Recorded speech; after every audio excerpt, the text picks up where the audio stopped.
ਸਤਿ ਸ਼੍ਰੀ ਅਕਾਲ। ਮੈਂ ਹਰਿੰਦਰ ਸਿੰਘ ਵਾਲੀਆ ਮੁੱਦੇ ਦੀ ਗੱਲ ਪ੍ਰੋਗਰਾਮ ਦੇ ਵਿੱਚ ਤੁਹਾਡਾ ਸਵਾਗਤ ਕਰਦਾ ਹਾਂ। ਅੱਜ ਦਾ ਮੁੱਦਾ ਹੈ ਕਿਸੇ ਨੂੰ ਨੀਂਦ ਨਹੀਂ ਆਉਂਦੀ, ਸਾਨੂੰ ਜਿੱਦਾਂ ਨੀਂਦ ਨਹੀਂ ਆਉਂਦੀ ਤੇ ਦੂਜਾ ਦਿਨ ਸਾਰਾ ਬਿਲਕੁਲ ਬੇਕਾਰ, ਸਾਡੀ ਬਾਡੀ ਬਿਲਕੁਲ ਯੂਜ਼ਲੈਸ ਹੋ ਜਾਂਦੀ ਹੈ। ਵੀ ਕਹਿਣਾ ਡੂ ਐਨੀਥਿੰਗ।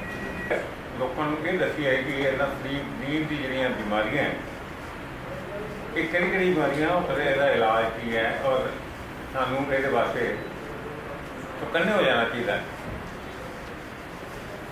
ਜਿਹੜੀਆਂ ਕਾਮਨਲੀ ਅਸੀਂ ਬਿਮਾਰੀਆਂ ਦੇਖਦੇ ਹਾਂ ਨੀਂਦ ਦੀਆਂ, ਉਹਦੇ ਨੀਂਦ ਨਾ ਆਉਣਾ, ਜਿਹੜਾ ਇਨਸੋਮਨੀਆ ਬਿਮਾਰੀਆਂ, ਬਹੁਤੇ ਪੇਸ਼ੈਂਟ ਆਉਂਦੇ ਕਹਿੰਦੇ ਨੀਂਦ ਨਹੀਂ ਆਈ, ਸਾਨੂੰ ਡਾਕਟਰ ਨੀਂਦ ਨਹੀਂ ਆਉਂਦੀ, ਰਾਈਟ।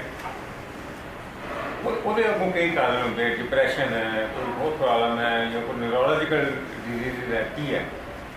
ਉਸ ਤੋਂ ਵੱਧ ਕੇ ਜਿਹੜੀ ਬਿਮਾਰੀ ਜਿਹੜੀ ਸਾਡੇ ਕੋਲ ਪੇਸ਼ੈਂਟ ਬਹੁਤ ਇਲਾਜ ਚਾਹੁੰਦੇ ਹੈ, ਉਹ ਪੇਸ਼ੈਂਟ ਉਹ ਹੈ ਜਿਨ੍ਹਾਂ ਨੂੰ ਬੈਠੇ ਬੈਠੇ ਨੀਂਦ ਆ ਜਾਂਦੀ ਹੈ। ਆਫਿਸ 'ਚ ਬੈਠੇ ਆ, ਕੋਈ ਗੱਲਬਾਤ ਕਰ ਰਹੇ ਆ, ਮੀਟਿੰਗ ਚੱਲਦੀ ਪਈ ਹੈ ਅਤੇ ਤੁਸੀਂ ਆਮ ਦੇਖਿਆ ਹੋਣਾ ਕੋਈ ਲੈਕਚਰ ਚੱਲਦਾ ਪਿਆ, ਬੰਦੇ ਸੁੱਤੇ ਹੁੰਦੇ। And this is the disease actually. ਦਿਨ ਦੇ ਟਾਈਮ ਜਦੋਂ ਅਸੀਂ ਨੀਂਦ ਜ਼ਿਆਦਾ ਆਉਂਦੀ ਹੈ, ਆਹੀ ਬਿਮਾਰੀ ਹੈ, ਔਰ ਇਹਨੂੰ ਅਸੀਂ ਕਹਿੰਦੇ ਸਲੀਪ ਐਪਨੀਆ। ਜ਼ਿਆਦਾ ਨੀਂਦ ਜਿਹੜੀ ਆਉਂਦੀ ਹੈ ਉਹ ਅਗਰ ਪੇਸ਼ੈਂਟ ਦੀ ਆਪਾਂ ਹਿਸਟਰੀ ਲੈਂਦੇ ਹਾਂ ਤਾਂ ਪਤਾ ਇਹ ਲੱਗਦਾ ਕਿ ਇਹਨਾਂ ਨੂੰ ਘੁਰਾੜੇ ਆਉਂਦੇ ਰਾਤੀ। ਦਿਸ ਇਜ਼ ਅਨਦਰ ਸਿੰਪਟਮ ਜਿਹੜਾ ਸਨੋਰਿੰਗ ਹੈ। ਇਹਨੂੰ ਵੀ ਅਸੀਂ ਮਜ਼ਾਕ ਹੀ ਸਮਝਿਆ ਜਾਂਦਾ। ਤੁਸੀਂ ਸੁਣਿਆ ਹੋਣਾ ਬੰਦਾ ਸੁੱਤਾ ਹੁੰਦਾ ਉੱਠਿਆ ਹੀ ਨਹੀਂ। ਹਾਂ, ਹੁਣੇ ਮਿਲ ਦਿੰਦਾ ਬੰਦਾ ਠੀਕ ਠਾਕ ਸੀਗਾ, ਰਾਤੀ ਸਵੇਰੇ ਉੱਠੇ ਨਹੀਂ। ਤਕਰੀਬਨ ਮਤਲਬ ਅਰਾਊਂਡ 60 to 70% ਜਿਹੜੀਆਂ ਡੈਥ ਹੁੰਦੀਆਂ ਰਾਤੀ ਸੁੱਤੇ ਉੱਤੇ, ਉਹਦਾ ਕਾਰਨ ਘੁਰਾੜੇ ਮਾਰਨ ਦੀ ਬਿਮਾਰੀ ਹੈ, ਜਦੋਂ ਅਸੀਂ ਸਲੀਪ ਐਪਨੀਆ ਕਹਿੰਦੇ ਹਾਂ। And this is very serious. ਲੋਕਾਂ ਨੂੰ ਅਜੇ ਤੱਕ ਪਤਾ ਨਹੀਂ ਦੇਖੋ ਕਿ ਇਹ ਬਿਮਾਰੀ ਹੈ, ਇਹਦੇ ਵਾਸਤੇ ਆਪਾਂ ਨੂੰ ਇਲਾਜ ਕਰਾਉਣਾ ਚਾਹੀਦਾ ਹੈ। ਕਿਸੇ ਨੂੰ ਸਮਝ ਹੀ ਨਹੀਂ ਹੈ। ਜਿਹੜਾ ਪੇਸ਼ੈਂਟ ਸਾਡੇ ਕੋਲ ਆਉਂਦਾ ਹੈ ਉਹਨੂੰ ਕਹਿੰਦੇ ਯਾਰ ਤੂੰ ਆਪਣਾ ਇਲਾਜ ਕਰਾ ਬਾਈ, ਉਹ ਕਹਿੰਦਾ ਜੀ ਮੈਂ ਤਾਂ ਠੀਕ ਹੈ। ਹਾਰਟ ਅਟੈਕ ਜਿਹੜਾ ਹੈ ਇਹ ਘੁਰਾੜੇ ਮਾਰਨ ਦੀ ਬਿਮਾਰੀ ਦਾ ਕੀ ਹੁੰਦਾ ਬੇਸਿਕਲੀ ਕਿ ਸਾਡਾ ਸਾਹ ਦਾ ਰਸਤਾ ਬੰਦ ਹੁੰਦਾ। ਜਿੱਦਾਂ ਅਸੀਂ ਬਾਂਸਰੀ ਵੀ ਜਾਂਦੇ ਹਾਂ ਨਾ, ਫਲੂਇਡ ਪਲੇ ਕਰਦੇ ਹਾਂ, ਫਲੂਇਡ 'ਚ ਕੀ ਹੁੰਦਾ ਕਿ ਉਹਦਾ ਜਿਹੜਾ ਮਾਊਥ ਪੀਸ ਹੁੰਦਾ ਬੜਾ ਨੈਰੋ ਹੁੰਦਾ, ਉਹ 'ਚੋਂ ਹਵਾ ਜਦੋਂ ਨਿਕਲਦੀ ਆਵਾਜ਼ ਆਉਂਦੀ ਹੈ। ਇਸੇ ਤਰੀਕੇ ਨਾਲ ਜਿਹੜੀ ਸਾਡੇ ਸਾਹ ਦਾ ਪੈਸੇਜ ਹੈ ਇਹ ਬਾਂਸਰੀ ਬਣ ਜਾਂਦਾ। ਇੱਥੇ ਕਰਕੇ ਜਿਹੜੀ ਟੰਗ ਹੁੰਦੀ ਹੈ, ਮਸਲ ਹੁੰਦੇ ਹੈ, ਇਹ ਪੈਸੇਜ ਨੂੰ ਸਾਡੇ ਬਲੌਕ ਕਰ ਦਿੰਦੇ ਹੈ, ਉਹਦੇ ਬਾਂਸਰੀ ਬਣ ਜਾਂਦੀ ਹੈ। ਸਮਝੋ ਬਾਂਸਰੀ ਜੋ ਆਵਾਜ਼ ਆਉਂਦੀ ਉਹਨੂੰ ਕਹਿੰਦੇ ਘੁਰਾੜੇ। ਜਦੋਂ ਹਵਾ ਜਾਂਦੀ ਹੈ ਜੋ ਜਾਂਦੀ, ਫਿਰ ਇਹ ਰਸਤਾ ਥੋੜ੍ਹੇ ਘੁਰਾੜੇ ਮਾਰਨ ਤੋਂ ਬਾਅਦ ਇਹ ਰਸਤਾ ਬੰਦ ਹੋ ਜਾਂਦਾ।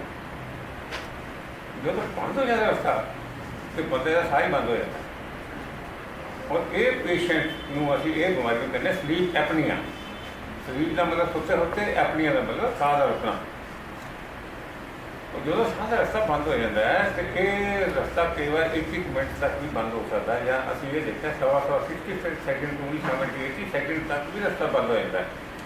ਔਰ ਜਦੋਂ ਰਸਤਾ ਬੰਦ ਹੁੰਦਾ ਹੈ ਸਾਡੇ ਫੇਫੜਿਆਂ 'ਚ ਹਵਾ ਨਹੀਂ ਜਾਂਦੀ ਅਤੇ ਸਾਡੇ ਬਲੱਡ ਵਿੱਚ ਜਿਹੜੀ ਕਾਰਬਨ ਡਾਈਆਕਸਾਈਡ ਦੀ ਮਾਤਰਾ ਵੱਧ ਜਾਂਦੀ ਹੈ, ਆਕਸੀਜਨ ਦੀ ਮਾਤਰਾ ਘੱਟ ਜਾਂਦੀ ਹੈ। ਆਕਸੀਜਨ ਸਾਡੇ ਬਲੱਡ ਦੇ ਤਕਰੀਬਨ 100% ਚਾਹੀਦੀ ਹੈ। 100% ਆਕਸੀਜਨ ਬਲੱਡ ਦੇ ਰਿਕੁਆਇਰ ਹੈ। ਅਤੇ ਜਦੋਂ ਆਕਸੀਜਨ ਸਾਡੇ ਹਵਾ ਹੀ ਨਹੀਂ ਜਾਏਗੀ ਫੇਫੜਿਆਂ 'ਚ, ਆਕਸੀਜਨ ਕਈ ਵਾਰ 25-30% ਤੱਕ ਰਹਿ ਜਾਂਦੀ ਹੈ। ਅਤੇ ਜਦੋਂ ਆਪਣੇ ਹਾਰਟ ਨੂੰ ਆਕਸੀਜਨ ਨਹੀਂ ਮਿਲਦੀ ਉਸ ਦੌਰਾਨ, ਉਦੋਂ ਹਾਰਟ ਅਟੈਕ ਹੋ ਜਾਂਦਾ। ਤਾਂ ਬੰਦੇ ਹਾਰਟ ਅਟੈਕ ਨਾਲ ਮਰ ਜਾਂਦੇ। ਬੰਦੇ ਕਹਿੰਦੇ ਮਰਿਆ ਕਿੱਦਾਂ, ਹਾਰਟ ਅਟੈਕ ਨਾਲ ਹੋਇਆ ਕਿਹਦੇ ਕਰਕੇ। ਤੁਸੀਂ ਇਹ ਜਾਣ ਕੇ ਹੈਰਾਨ ਹੋ ਗਏ ਜਿਹੜੇ ਹਾਰਟ ਦੀਆਂ ਬਿਮਾਰੀਆਂ ਸਾਡੇ ਕੋਲ, ਹਾਰਟ ਫੇਲੀਅਰ, ਹਾਈਪਰਟੈਂਸ਼ਨ, ਮਾਈਓਕਾਰਡੀਅਲ ਇਨਫਾਰਕਸ਼ਨ, ਜਿਹੜੇ ਅਟੈਕਸ ਵਗੈਰਾ ਹੁੰਦੇ, ਉਹਦੇ 'ਚ ਵੀ ਤਕਰੀਬਨ 40 ਤੋਂ 50% ਪੇਸ਼ੈਂਟਸ ਨੂੰ ਜਿਹੜੀ ਜੜ ਹੈ ਉਹ ਆਹੀ ਬਿਮਾਰੀ ਹੈ। And he is suffering from very seriously. Now he is telling me ਕਿ doctor Sahib ones I am driving my scooter I am feeling sleepy. ਨੀਂਦ ਆ ਜਾਂਦੀ 2 ਮਿੰਟ ਬਾਅਦ ਚੱਲਦਾ ਹੋਊਗਾ। Can ask him question. ऐसा टेस्ट नहीं हो रहा था, पक्का प्रॉब्लम निकल गया, एक कदर दिन मेरे को आएगा बता। ये सिम्टम साढ़े वास्ते बड़ा इंपॉर्टेंट है। मतलब इस तरह होंगे, मतलब 5-5 साल 10-10 साल हो गए। अच्छा जिन्होंने मैं कहा टेस्ट करा, वो कहता यार तू हर बार यही गल करना है, दस की गल है, मैं बीमारी है वो खाने को कहता तुम ਬੇਸਿਕ ਰੀਜ਼ਨ ਮੈਂ ਤੁਹਾਨੂੰ ਪ੍ਰੈਸ ਨੋਟ ਵੀ ਲਿਖਿਆ, ਬੇਸਿਕ ਰੀਜ਼ਨ ਹੈ ਡਾਇਟਰੀ ਹੈਬਿਟਸ ਨੇ ਜਿਹੜੀਆਂ ਆਪਣੀਆਂ ਯਾਰ, ਅਸੀਂ ਬਹੁਤ ਜ਼ਿਆਦਾ ਫੈਟ ਖਾਣਾ, ਸ਼ਰਾਬ ਪੀਣੀ, ਇਹ ਉਹ ਡਾਇਟ, ਇਹ ਬਹੁਤ ਚੀਜ਼ਾਂ। ਬਟ ਇਹ ਹੈ ਕਿ ਇਹਦਾ ਕਾਰਨ ਇਕੱਲਾ ਇਹ ਨਹੀਂ ਹੈ ਵੀ ਸ਼ਰਾਬ ਪੀਣ ਦਾ ਜਾਂ ਇਕੱਲੀ ਡਾਇਟ ਨਾਲ, ਬੇਸਿਕਲੀ ਇਸੇ ਸਾਹ ਦਾ ਰਸਤਾ ਜਿਹੜਾ ਨਾ ਤੁਹਾਡਾ, ਦਿਸ ਇਜ਼ ਵੈਰੀ ਇੰਪੋਰਟੈਂਟ। ਔਰ ਕਈ ਬੰਦਿਆਂ ਦੇ ਇਹ ਜਿਹੜਾ ਰਸਤਾ ਹੈ ਬਚਪਨ ਤੋਂ ਨੈਰੋ ਹੁੰਦਾ, ਉਹ ਥੋੜ੍ਹੀ ਤੰਗ ਕੁੱਤੇ ਦੇ ਮਸਲ ਢਿੱਲੇ ਹੋਏ, ਰਸਤਾ ਬੰਦ ਹੋਇਆ, ਉਹਨਾਂ ਦੀ ਬਿਮਾਰੀ ਹੋ ਜਾਂਦੀ। ਪਤਲੇ ਬੰਦੇ ਬਹੁਤ ਕਾਮਨ ਬਿਮਾਰੀ ਹੈ। ਜ਼ਿਆਦਾਤਰ ਇਹ ਬਿਮਾਰੀ ਜਿਹੜੀ ਮੋਟੇ ਬੰਦੇ ਆ ਉਹਨਾਂ ਲਈ ਲਾਈਫ ਸਟਾਈਲ ਹੀ ਸਾਡਾ ਬੜਾ ਗੜਬੜ ਹੋਇਆ ਹੈ।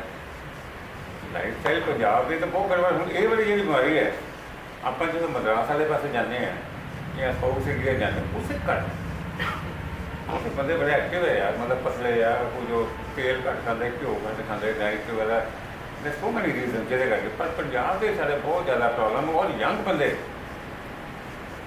ਵੇਟ ਪ੍ਰੋਬਲਮ ਬਹੁਤ ਜ਼ਿਆਦਾ। ਮੇਰੀ ਵਾਈਫ ਦਾ ਕਹਿਣਾ ਕਿ ਪੂਰਾ ਘਰ ਘੁੰਮਦਾ ਜਦੋਂ ਮੈਂ ਆਪਣਾ ਰਾਤ ਨੂੰ ਸੌਂਦਾ।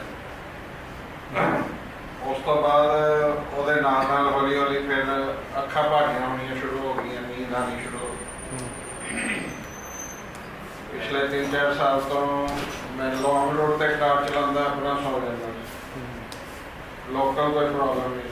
ਹੁਣ ਪਿਛਲੇ 1 ਸਾਲ ਤੋਂ ਲੋਕਲ ਨਹੀਂ ਚਲਾਉਂਦਾ, ਹੌਲੀ ਹੌਲੀ ਹੋਰ ਵੱਧ ਗਈ। ਕੋਈ ਘੰਟਾ ਅੱਧਾ ਘੰਟਾ। ਹੁਣ ਆਪਣਾ ਮੈਂ ਡਰਾਈਵਿੰਗ 5 ਮਿੰਟ ਤੋਂ ਜ਼ਿਆਦਾ ਨਹੀਂ ਕਰ ਸਕਦਾ। ਇਹਦੇ ਇੱਥੇ ਤੱਕ ਨੀਂਦ ਆਉਂਦੀ ਬੰਦਾ ਵੀ ਸਰਦਾਰ ਜੀ ਪੱਗ ਬੰਨ੍ਹਦੇ ਪਏ ਆ, ਪੱਗ ਬੰਨ੍ਹਦੇ ਬੰਦੇ ਸੌਂ ਗਏ। ਟਾਇਲਟ 'ਚ ਗਿਆ ਬੰਦਾ, ਉੱਥੇ ਹੀ ਸੌਂ ਗਿਆ। ਉਹ ਘੰਟਾ ਬੰਦਾ ਬਾਹਰ ਹੀ ਨਿਕਲਿਆ, ਕੀ ਗੱਲ ਖੜਕਾਇਆ, ਬਾਹਰ ਨਿਕਲਿਆ। ਐਕਸੀਡੈਂਟ ਦੇ ਵਿੱਚ ਬੰਦੇ ਤਕਰੀਬਨ ਜੇ ਬਸ 10 ਬੰਦੇ ਜੋ ਮੈਂ ਅਗਰ ਪੁੱਛਣਾ ਸ਼ੁਰੂ ਕਰਦਾ, 10 ਬੰਦੇ 'ਚੋਂ 5 ਬੰਦੇ ਇੱਦਾਂ ਟੱਕਰ ਗਏ ਜਿਨ੍ਹਾਂ ਦੇ ਕਾਰ ਐਕਸੀਡੈਂਟ ਸਾਰੇ ਹੋ ਚੁੱਕੇ 2-2 4-4 ਵਾਰ। We are meeting with car accidents, ਜਾਂ ਉਹ ਬਚ ਗਏ, ਪਰ ਨੀਂਦ ਆਈ, ਗੱਡੀ ਸੜਕ 'ਤੇ ਉਤਰ ਗਈ। ਬੰਦਾ ਕਹਿੰਦਾ ਗੱਡੀ ਸੜਕ 'ਤੇ ਉਤਰ ਗਈ ਹੈ, ਇਹ ਕੀ ਬਣਿਆ ਬਿਮਾਰੀ ਹੈ। ਮਸ਼ੀਨ ਦਿਖਾਉਣਾ ਚਾਹੀਦਾ। ਇਹਦੇ ਮਸ਼ੀਨ ਦੇ ਨੇ ਰਾਤੀ ਮਾਸਕ ਹੁੰਦਾ, ਇੱਕ ਉਹ ਲਗਾ ਕੇ ਸੋਣਾ ਹੁੰਦਾ ਬੰਦੇ ਨੇ। ਕੀ ਨਾਮ ਹੈ ਤੁਹਾਡਾ? CPAP continuous positive airway pressure. Continuous positive airway pressure machine ਨੂੰ ਕਰਦੇ ਸੀ। ਉਹਦਾ ਅਸੀਂ ਸੋਚਦੇ ਪਏ ਲਗਾਉਣੀ ਮਾਸਕ ਹੁੰਦਾ, ਲਗਾ ਕੇ ਸੋਣਾ ਹੁੰਦਾ, ਰਾਤੀ ਸੁੱਤੇ ਤੇ ਲਗਾਣਾ ਹੈ ਔਰ ਫਿਰ ਲਾ ਦੇਣਾ। ਮਾਸਕ ਲਗਾਇਆ। ਡਾਕਟਰ ਸਾਹਿਬ ਟੈਸਟ ਦਾ ਕੀ ਕਾਸਟ ਹੈ ਤੇ ਮਸ਼ੀਨ ਦੀ ਕੀ ਕਾਸਟ ਹੈ ਡਾਕਟਰ ਸਾਹਿਬ? ਦੱਸੋ ਜੀ, ਟੈਸਟ ਦਾ ਚਾਰਜਿਸ ਅਸੀਂ ਜਿਹੜੇ ਚਾਰਜਿਸ ਦੇ ਰਹੇ ਵੀ ਚਾਰਜ 5000 ਪਰ ਟੈਸਟ। ਉਹਦੇ 'ਚ ਰਾਤੀ ਆਪਾਂ ਸਟੱਡੀ ਕਰਦੇ ਹਾਂ, ਪੇਸ਼ੈਂਟ ਦਾ ਟੈਸਟ ਕਰਦੇ ਹਾਂ। ਉਹਦੇ 'ਚ ਕਿਉਂਕਿ ਇਹ ਦਿਮਾਗ ਦੇ ਜਿੰਨੇ ਹਾਰਟ ਅਟੈਕ ਤਾਂ ਠੀਕ ਹੈ, ਬ੍ਰੇਨ ਸਟ੍ਰੋਕ ਔਰ ਇੱਦਾਂ ਦੀ ਸਾਰੀਆਂ ਬਿਮਾਰੀਆਂ ਇਹ ਜੜ ਇਹਦੀ ਹੈ। ਬਸ ਤੁਸੀਂ ਇਹ ਦੇਖੋ ਕਿ ਬਹੁਤੀ ਬਿਮਾਰੀਆਂ ਜੜ ਇਹ ਹੈ ਜਿਹੜੇ ਕਿ ਸਾਨੂੰ ਪਤਾ ਨਹੀਂ। ਤੇ ਮਸ਼ੀਨ ਦੀ ਕੀ ਕਾਸਟ ਹੈ? ਮਸ਼ੀਨ ਦੀ ਬਹੁਤ ਅਸਰ ਜੀ। ਮਸ਼ੀਨ ਦੇ ਪ੍ਰਾਈਸਿਸ 35,000 ਤੋਂ ਸਟਾਰਟ ਹੋ ਜਾਂਦੇ ਆ। ਡਿਫਰੈਂਟ ਮਾਡਲ ਹੈਗਾ ਇਹਦੇ ਵਿੱਚ। ਮੈਨੂਅਲ ਮਸ਼ੀਨਸ ਹੁੰਦੀਆਂ, ਕੁਝ ਆਟੋਮੈਟਿਕ ਮਸ਼ੀਨਸ ਹੁੰਦੀਆਂ ਨੇ, ਅਕੋਰਡਿੰਗ ਟੂ ਪੇਸ਼ੈਂਟ ਰਿਕੁਆਇਰਮੈਂਟ। ਕਿੰਨਾ 에ਅਰਵੇ ਦੇ ਵਿੱਚ ਰੈਜ਼ਿਸਟੈਂਸ ਹੈਗੀ ਹੈ, ਕਿੰਨੀ ਆਬਸਟਰਕਸ਼ਨ ਹੈਗੀ ਹੈ, ਕਿੰਨਾ ਪ੍ਰੈਸ਼ਰ ਪੇਸ਼ੈਂਟ ਨੂੰ ਚਾਹੀਦਾ ਹੈ, ਕਿੰਨੇ ਸੈਂਟੀਮੀਟਰ ਦਾ ਬੰਦਾ ਪ੍ਰੈਸ਼ਰ ਕਮਾਉਣਾ ਹੈਗਾ, ਉਹਦੇ ਅਕੋਰਡਿੰਗ ਪੇਸ਼ੈਂਟ ਮਸ਼ੀਨ ਕਰਦੀ ਹੈ। ਮਤਲਬ 35,000 ਤੋਂ ਲੈ ਕੇ ਤਕਰੀਬਨ 50,000 ਤੱਕ ਜੀ ਸਰ। ਇਹਦੀ ਕਾਸਟ ਹੈ। ਪਹਿਲਾਂ ਕਿਸੇ ਟਾਈਮ ਜਦੋਂ ਪਹਿਲੀ ਵਾਰ ਅਸੀਂ ਮਸ਼ੀਨ ਲਗਾਈ ਤਾਂ ਉਦੋਂ ਤਕਰੀਬਨ 1.25 ਲੱਖ ਦੀ ਮਸ਼ੀਨ ਸੀ। ਜਦੋਂ ਫਸਟ ਟਾਈਮ ਅਸੀਂ ਮਸ਼ੀਨ ਲਗਾਈ ਸੀ, ਰਿਮੈਂਬਰ ਗੋਏ ਵਾਲੇ ਬਾਬਾ ਜੀ ਇੱਥੇ, ਜਿਹੜੇ ਗੋਏ ਵਾਲੇ ਬਾਬਾ ਜੀ ਹੈ, ਉਹ ਹੀ ਵਾਸ ਮਾਈ ਫਸਟ ਪੇਸ਼ੈਂਟ। ਉਹ ਕਹਿੰਦੇ ਜੀ ਮੇਰੇ ਕੋਲ ਪਹਿਲੀ ਵਾਰ ਕਹਿੰਦੇ ਉਹਨੇ ਆਰਟੀਕਲ ਪੜ੍ਹਿਆ, ਟ੍ਰਿਬਿਊਨ 'ਚ ਆਇਆ ਦੋਸਤਾਂ ਦੇ ਆਰਟੀਕਲ ਪੜ੍ਹਿਆ। ਉਹ ਕਹਿੰਦੇ ਮੈਂ ਤਾਂ ਫਿਰ ਨੀਂਦ ਆਈ ਹੁੰਦੀ ਹੈ, ਲੋਕੀ ਸਮਝੇ ਫਿਰਤੀ ਲੱਗੀ ਉੱਤੇ, ਧਿਆਨ ਰੱਖਿਆ, ਕਹਿੰਦੇ ਮੇਰਾ ਬੁਰਾ ਹਾਲ ਹੈ। ਅਲਟੀਮੇਟਲੀ ਉਹਨਾਂ ਨੇ ਫਿਰ ਟੈਸਟ ਕੀਤਾ, ਮਸ਼ੀਨ ਲਗਾਈ, ਔਰ ਉਸ ਟਾਈਮ 'ਤੇ ਜਿਹੜੀ ਕਾਸਟ ਸੀ ਤਕਰੀਬਨ 1.25 ਲੱਖ ਰੁਪਏ ਮਸ਼ੀਨ ਦੀ ਕਾਸਟ ਸੀ। ਅੱਜ ਤੋਂ 20 ਸਾਲ ਪਹਿਲਾਂ ਦੀ ਗੱਲ। ਅੱਛਾ ਡਾਕਟਰ ਸਾਹਿਬ, ਇੱਕ ਚੀਜ਼ ਹੋਰ ਥੋੜ੍ਹੀ, ਕਿਉਂਕਿ ਅੱਜ ਸਲੀਪ ਦਾ ਮਨਾ ਰਹੇ ਸਾਰੇ ਵਰਲਡ 'ਚ ਹੀ ਆਲਮੋਸਟ, ਸਾਊਂਡ ਸਲੀਪ ਔਰ ਬ੍ਰੇਨ ਨੂੰ ਰੈਸਟ ਕਰਨ ਵਾਸਤੇ ਜਿਹੜੀ ਸਲੀਪ ਹੈ ਉਹ ਕਿੰਨੀ ਦੇਰ ਦੀ ਹੋਣੀ ਚਾਹੀਦੀ? ਤਕਰੀਬਨ 6 ਤੋਂ 8 ਘੰਟੇ ਜਿਹੜੀ ਹੈ ਨੋਰਮਲੀ ਅਡਲਟ ਨੂੰ 6 ਤੋਂ 8 ਘੰਟੇ। ਬੱਚੇ ਤੁਸੀਂ ਦੇਖਿਆ ਹੋਣਾ, ਬੱਚੇ ਸੁੱਤੇ ਰਹਿੰਦੇ ਤਕਰੀਬਨ 12 ਤੋਂ 18 ਘੰਟੇ ਤੱਕ ਕੋਈ ਸਲੀਪ ਬੱਚਿਆਂ ਦੇ ਹੁੰਦੀ ਹੈ ਜੀ। ਜਿਵੇਂ ਏਜ ਵੱਧਦੀ ਰਹਿੰਦੀ ਹੈ ਉੱਦਾਂ ਹੀ ਸਾਡਾ ਸਲੀਪ ਸਾਈਕਲ ਕਰਦੇ ਜਾਂਦਾ। ਜਿੱਦਾਂ ਬਜ਼ੁਰਗ ਸਾਡੇ ਸਵੇਰੇ ਉੱਠ ਜਾਂਦੇ, ਅਸੀਂ ਵੀ ਹੁਣ 4 ਵਜੇ ਉੱਠਣਾ ਸ਼ੁਰੂ ਹੋ ਗਏ ਹਾਂ। ਕਿਸੇ ਟਾਈਮ 'ਤੇ ਬੜੀ ਵਧੀਆ ਨੀਂਦ ਸਾਊਂਡ ਸਲੀਪ ਹੁੰਦੀ ਹੈ, but now as the age advances sleep ਥੋੜ੍ਹੀ ਘੱਟ ਜਾਂਦੀ ਹੈ। ਮਤਲਬ ਓਲਡ ਏਜ 4 ਘੰਟੇ ਬਹੁਤ ਹੁੰਦੇ ਆ। ਅੱਛਾ।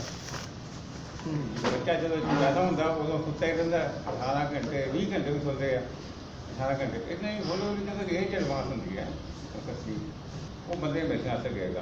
ਸਰ ਟੈਸਟ ਕਿੰਨੀ ਦੇਰ ਦਾ ਹੈਗਾ? ਹਾਂਜੀ ਟੈਸਟ ਜਿਹੜਾ ਤੁਸੀਂ ਕਰਦੇ ਹੋ ਕਿੰਨੀ ਦੇਰ? ਜਿਹੜਾ ਕਰਦੇ ਬਸ ਸਾਰੀ ਰਾਤ ਸੋਣਾ ਹੁੰਦਾ ਉੱਤੇ ਪਹਿਲਾਂ ਰਿਕਾਰਡਿੰਗ ਹੁੰਦੀ ਹੈ ਸਾਰੀਆਂ। ਮਤਲਬ ਐਡਮਿਸ਼ਨ ਹੋਏਗੀ ਉਹਦੀ ਹਸਪੀਟਲ? ਐਡਮਿਸ਼ਨ ਵੀ ਰਾਤੀ ਆ ਕੇ ਸੋਣਾ ਹੈ ਉਹਨੇ ਬਸ 6 ਘੰਟੇ ਠੀਕ ਹੈ ਜੀ। ਉਹਨੇ ਆ ਕੇ ਸੋਣਾ ਔਰ ਸੁੱਤੇ ਪਏ ਪਰ ਰਿਕਾਰਡਿੰਗ ਕਰ ਦੇਣੀ ਸਾਰੀ ਉਹਦੀ ਬ੍ਰੇਨ ਦੀ ਹਾਰਟ ਦੀ ਇਹ ਉਹ ਕਈ ਪੈਰਾਮੀਟਰ ਅਸੀਂ ਉਹਨੂੰ ਪੋਲੀਸੋਨੋਗ੍ਰਾਫੀ ਕਹਿੰਦੇ ਟੈਸਟ ਕਰਕੇ ਫਿਰ ਦੂਜੇ ਰਿਪੋਰਟ ਆਉਂਦੀ ਉਸ ਤੋਂ ਪਤਾ ਲੱਗਦਾ ਕਿਆ ਬਿਮਾਰੀ। ਡਾਕਟਰ ਸਾਹਿਬ ਕਈ ਵਾਰੀ ਇਦਾਂ ਹੁੰਦਾ ਕਿ ਹਸਪੀਟਲ ਦੇ ਵਿੱਚ ਬੰਦਾ ਗਿਆ ਹੈ, ਉਹਨੂੰ ਪਤਾ ਮੇਰਾ ਟੈਸਟ ਹੋ ਰਿਹਾ ਤੇ ਉਹਨੂੰ ਨੀਂਦ ਨਹੀਂ ਆਉਂਦੀ। ਇਹ ਵਾਲੇ ਬਿਮਾਰੀ ਦੇ ਬੰਦੇ ਜਿਹੜੇ ਆ ਤੁਸੀਂ ਮੰਨੋਗੇ ਦਿੰਦੇ ਨਹੀਂ ਮੰਨਦੇ ਉਹਨੂੰ ਕਹਿੰਦੇ ਟੈਸਟ ਕਰਨਾ ਉਹ ਦਿੰਦੇ ਨਹੀਂ ਖੁਦ ਹੋ ਜਾਂਦੇ ਹੋ। ਹਾਂਜੀ ਬਿਕੋਜ਼ ਅੱਛਾ ਉਹਨਾਂ ਨੂੰ ਦੇ ਆਲਵੇਸ ਸਲੀਪੀ ਐਂਡ ਸਲੀਪ ਠੀਕ ਹੈ। ਇਹਨਾਂ ਇਦਾਂ ਦੇ ਬੰਦਿਆਂ ਤੋਂ ਦਿੰਦੇ ਨਹੀਂ ਟੈਸਟ ਕਰਦੇ ਨੇ ਬਸ ਕभी ਐਕਸੀਡੈਂਟ ਕੱਲ ਲੇਡੀ ਦਾ ਪਰ ਟੈਸਟ ਕੀਤਾ ਜਿਹੜਾ ਉਸ ਮਸ਼ੀਨ ਲਗਾਣੀ ਹੈ ਉਹਦਾ ਰਾਤੀ ਰਸਤਾ ਬੰਦ ਹੋਇਆ ਜੀਭ ਕੱਟੀ ਜਾਂਦੀ ਹੈ ਸ਼ਾਮ ਬਾਈ ਲੋਕਾਂ ਦੀ ਹੱਡੀਆਂ ਟੁੱਟ ਜਾਂਦੀਆਂ ਬੈਠ ਕੇ ਸੁੱਤੇ ਤੇ ਸਾਰੇ ਲੋਕ ਹੱਡੀਆਂ ਟੁੱਟ ਜਾਂਦੀਆਂ ਕੋਈ ਇਟਸ ਵੈਰੀ ਸੀਰੀਅਸ ਮੈਟਰ।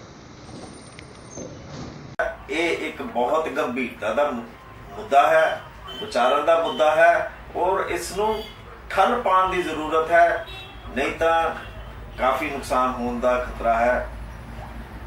ਇਹ ਸੀ ਸਾਡਾ ਅੱਜ ਦਾ ਮੁੱਦਾ। ਅਗਲੀ ਦਫਾ ਅਸੀਂ ਫਿਰ ਇੱਕ ਹੋਰ ਮੁੱਦਾ ਲੈ ਕੇ ਤੁਹਾਡੇ ਸਾਹਮਣੇ ਹਾਜ਼ਰ ਹੋਵਾਂਗੇ। ਤਦ ਤੱਕ ਦੇ ਲਈ ਸਾਨੂੰ ਦਿਓ ਇਜਾਜ਼ਤ।